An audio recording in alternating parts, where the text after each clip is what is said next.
நாளைக்கான வீடியோ தாங்க வந்திருக்கு. வீடியோ வந்து சூப்பரா இருந்துச்சு அப்படின்னு தாங்க சொல்லணும். கார்த்தி வந்து வசமா கதிர்கிட்ட மாட்டிக்கிட்டாரு அப்படின்னு தாங்க சொல்லணும். அதெல்லாம் பார்க்குறக்கும் சேனலை மட்டும் மறக்காம லைக் அண்ட் சப்ஸ்கிரைப் மட்டும் பண்ணிருங்க. ஃபர்ஸ்ட் எடுத்த உடனே வந்து மாயா, ஜானகி 2 பேருமே வந்து அந்த இடத்துல பேசிக்கிட்டு இருக்கிற மாரி தானே காட்டிக்கிட்டு இருக்காங்க, புவனேஸ்வரி அவங்க வீட்ல. அப்போ வந்து புவனேஸ்வரி வந்து சொல்றாங்க, "ஏய் உங்கள வந்து பழிவாங்காம நான் விடவே மாட்டேன். என்னோட வாழ்க்கைக்கு காரணமே நீங்க தானே. உன்னையும் ரகுராமையும் வந்து ஒண்ணு சேர்ந்து வாழவே விட மாட்டேன்." அப்படிங்கிற மாரி சொல்லிக்கிட்டு இருக்காங்க. "ஏய் என்ன நீ இன்னும் அத நம்பிக்கிட்டு இருக்கியா? நாங்க தான் வந்து நீ இப்படி இருக்கிறதுக்கு காரணம்னு நெனச்சுக்கிட்டு இருக்கியா? அதெல்லாம் கிடையாது. அது வந்து ஒரு முட்டாள்தனம்." அப்படிங்கிற மாரி வந்து ஜானகி வந்து சொல்லிக்கிட்டு இருக்காங்க. "எது முட்டாள்தனம்? என்னைய வந்து இந்த நிலைமைக்கு ஆளாக்கிட்டு நீங்க சந்தோஷமா இருக்கலாம்னு நெனச்சா அத விட்டுருவோமா? ஆமாடி இப்ப சொல்றேன். கார்த்தி வந்து உயிரோட தான் இருக்கான். உன்னால என்ன பண்ண முடியுமோ பண்ணிக்கோ." அப்படிங்கிற மாரி சொல்லிக்கிட்டு இருக்காங்க. "ஏய் என்கிட்டயே சவால் விடுறியா? இன்னும் பாரு ஒரே மாசத்துல உன் கார்த்திய வந்து வெளிய கொண்டு வந்து உங்க உங்க முகத்திரைய வந்து ஊர் முழுக்க கிழிக்கல. நான் வந்து ஜானகி கிடையாது." அப்படின்னு சொல்லிட்டு அந்த இடத்துல சவால் விட்டுட்டு வீட்டுக்கு வர்ற மாரி தான் காட்டிக்கிட்டு இருக்காங்க.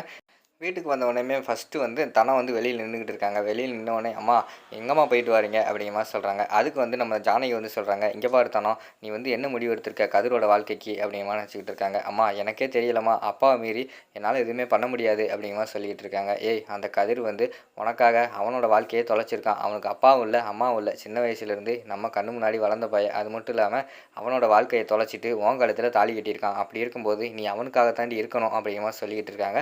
அது என்னமோ புரியுதுமா, கதிர் வந்து அவனோட வாழ்க்கைய வந்து எனக்காக அர்ப்பணிச்சிருக்கான் அப்படின்னு தெரியுது. இருந்தாலும் அப்பா வந்து என்னைய மீறி எதுவுமே செய்ய மாட்டாரு. என்னைய அந்த அளவுக்கு முழுசா நம்பியிருக்காரும்மா. நான் அப்பா பக்கம் நிற்கிறதா, இல்லைன்னா கதிர் பக்கம் நிற்கிறதான்னு சொல்லிட்டு எனக்கே தெரியல. நான் என்ன பண்ணுறதும்மா அப்படிங்கிற மாரி சொல்லிட்டு இருக்காங்க. உடனே மாயா வந்து சொல்றாங்க, "நீ ஒண்ணும் ஃபீல் பண்ணாதம்மா. ஃபீல் பண்ணாத தனம்.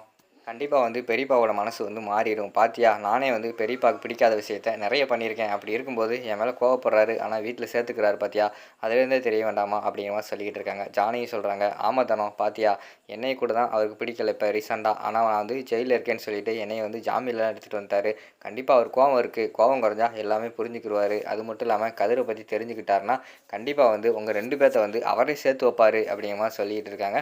"அது மட்டும் நடந்தா போதுமா, எனக்கு சந்தோஷம் தான்." அப்படிங்கிற மாரி சொல்லிட்டு இருக்காங்க. "சரி விடு, உனக்கு கதிர பிடிச்சிருக்குல்ல, அது வரைக்கும் சந்தோஷம்." அப்படின்னு சொல்லிட்டு அவங்க அந்த இடத்துல அப்படியே பேசிக்கிட்டு இருக்காங்க. இங்கிட்டு பார்த்தா நம்ம கதிர் வந்து ரோட்டு வழியா அப்படியே நடந்து வந்துகிட்டு இருக்காரு. பார்த்தா இவர் வந்து நடந்து போய்க்கிட்டு இருக்காரு.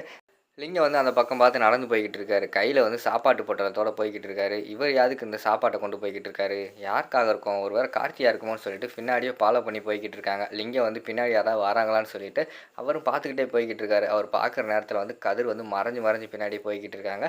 பின்னாடியே போய்க்கிட்டு இருக்கு பார்த்தா ஒரு வீடு மாரி இருக்கு. அந்த வீட்டுக்குள்ள வந்து சாப்பாட கொண்டு போய் குடுக்குறாரு.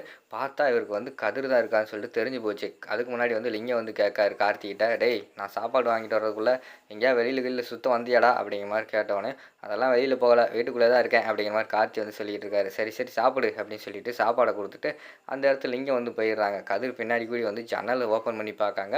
உள்ள பார்த்தா உட்காந்துட்டு கார்த்தி வந்து சாப்பாடு வெளுத்து கட்டிக்கிட்டு இருக்காரு. "ஆஹா! நீ இங்க தான் இருக்கியா? உன்னைய சும்மா விடக்கூடாதுடா. இருடா வாரேன்." அப்படின்னு சொல்லிட்டு, உடனே இன்ஸ்பெக்டர் குரு இருக்கார்ல, அவருக்கு வந்து கால் பண்ணிடுறாங்க. "சார் நான் தான் கதிர் பேசுறேன்." அப்படிங்கிற மாரி சொன்னோனே, "சொல்லுங்க கதிர் என்னாச்சு?" அப்படிங்கிற மாரி கேட்காங்க. "இங்க பாருங்க சார், கார்த்தி வந்து இருக்கிற இடம் எனக்கு தெரிஞ்சு போச்சு. உடனே லொக்கேஷன் அனுப்புறேன். நீங்க வாங்க சார்." அப்படிங்கிற மாரி சொன்னோனே, சரின்னு சொல்லிட்டு லொக்கேஷன அனுப்பி வச்சுடுறாரு. டக்குன்னு பார்த்தா லொக்கேஷன் அனுப்பி அடுத்து கொஞ்ச நேரத்தில பார்த்தா, கதிரோட மொபைலுக்கு வந்து ஃபோன் வந்துருது. ஃபோன் ரிங் ஆயிருது. கார்த்தி வந்து சுதாரிச்சுடுறாரு. ஆஹா! வெளியில யாரோ இருக்காங்க அப்படின்னு சொல்லிட்டு சுதாரிக்காரு. அவர் தப்பிக்க பார்க்காரு. அதுக்குள்ள வந்து கதிர் போய் மடக்கி பிடிச்சிடுறாரு. மடக்கி பிடிச்சு 2 பேருக்குமே அந்த இடத்துல வந்து சண்டை நடந்துகிட்டு இருக்கு. அப்ப பார்த்துக்கிட்டோம்னா, "டேய் இந்த வாட்டி வந்து உன்னை சும்மா விட மாட்டேன்டா. இந்த வாட்டி கண்டிப்பா நீ கம்பின்றது உறுதி தான்டா." அப்படிங்கிற மாரி சொல்லிட்டு 2 பேருமே சண்டை போட்டுக்கிட்டு இருக்காங்க. ஃபர்ஸ்ட்டு வந்து கதிர் தான் வந்து அவங்க கார்த்தி அடிச்சுக்கிட்டு இருக்கிற மாரி காட்டுறாங்க. இடையிலேயே பார்த்தா கார்த்தி வந்து விழிச்சுக்கிட்டு முழிச்சிடுறாரு. முழிச்சுட்டு கதிர் அடிச்சு போட்டு அந்த இடத்துல வந்து தப்பிச்சு ஓடிடுறாரு. கரெக்ட்டா அவர் ஓடி போறாங்க. அந்த நேரத்தில பார்த்தா போலீஸ் குரு வந்து வராரு. வந்தவுடனே எங்க அப்படிங்கிற மாரி கேட்டவுடனே நம்ம கதிர் வந்து சொல்றாரு, "சார் இப்ப தான் சார் தப்பிச்சு ஓடுறான். என்னைய அடிச்சு போட்டு ஓடிட்டான்." அப்படிங்கிற மாரி சொல்லிக்கிட்டு இருக்காங்க.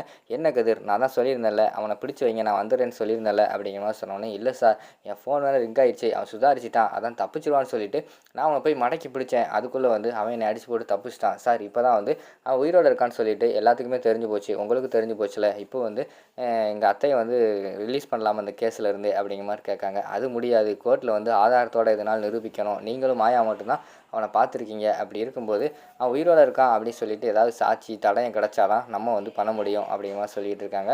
"சரி வாங்க போவோம்." அப்படின்னு சொல்லிட்டு போலீஸ் வண்டியிலே ஏத்தி கதிர வந்து வீட்டுக்கு கூட்டு வந்துடுறாங்க. வீட்டுக்கு வந்த உடனேயுமே வந்து அவனுக்குள்ள கேட்காங்க. "என்ன என்னாச்சு?" அப்படிங்கிற மாரி வந்து நம்ம ஜானகி வந்து கேட்டுக்கிட்டு இருக்காங்க.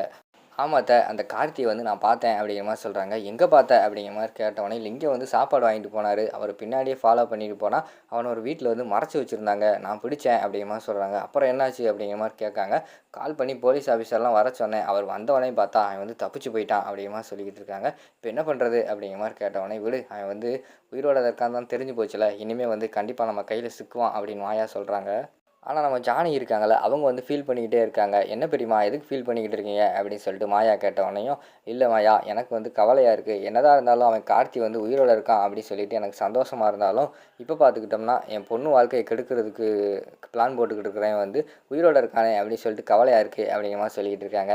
"பெரியம்மா, நீங்க ஒண்ணும் கவலைப்படாதீங்க. அவனால வந்து நம்ம தனத்த எதுவுமே பண்ண முடியாது. ஃபீல் பண்ணாம இருங்க." அப்படிங்கிற மாரி வந்து நம்ம மாயா வந்து சொல்லிக்கிட்டு இருக்கிற மாரி காட்டுறாங்க. அடுத்த சீன்ல பார்த்தா, லிங்கத்துக்கிட்ட வந்து நம்ம இவன் வந்து சொல்லிக்கிட்டு இருக்கான் கார்த்தி வந்து, அந்த கதிரை வந்து உயிரோட விடக்கூடாது. எப்படியாவது வந்து அவன் கதைய முடிச்சே ஆகணும். நான் இருக்கிற இடம் அவனுக்கு தெரிஞ்சு போச்சு. கூடிய சீக்கிரம் வந்து அவன் கண்டிப்பா நான் இனி எங்க இருந்தாலுமே கண்டுபிடிச்சுருவான். அவனோட கதைய முடிச்சா தான் இனிமே நமக்கு சரியா வரும்னு சொல்லிட்டு, அவங்க 2 பேரும் வந்து பயங்கரமா பிளான் போட்டுக்கிட்டு இருக்கிற மாரி காட்டுறாங்க. அதோட பார்த்துக்கிட்டிங்கன்னா, அந்த எபிசோட் வந்து முடிச்சிடுறாங்க.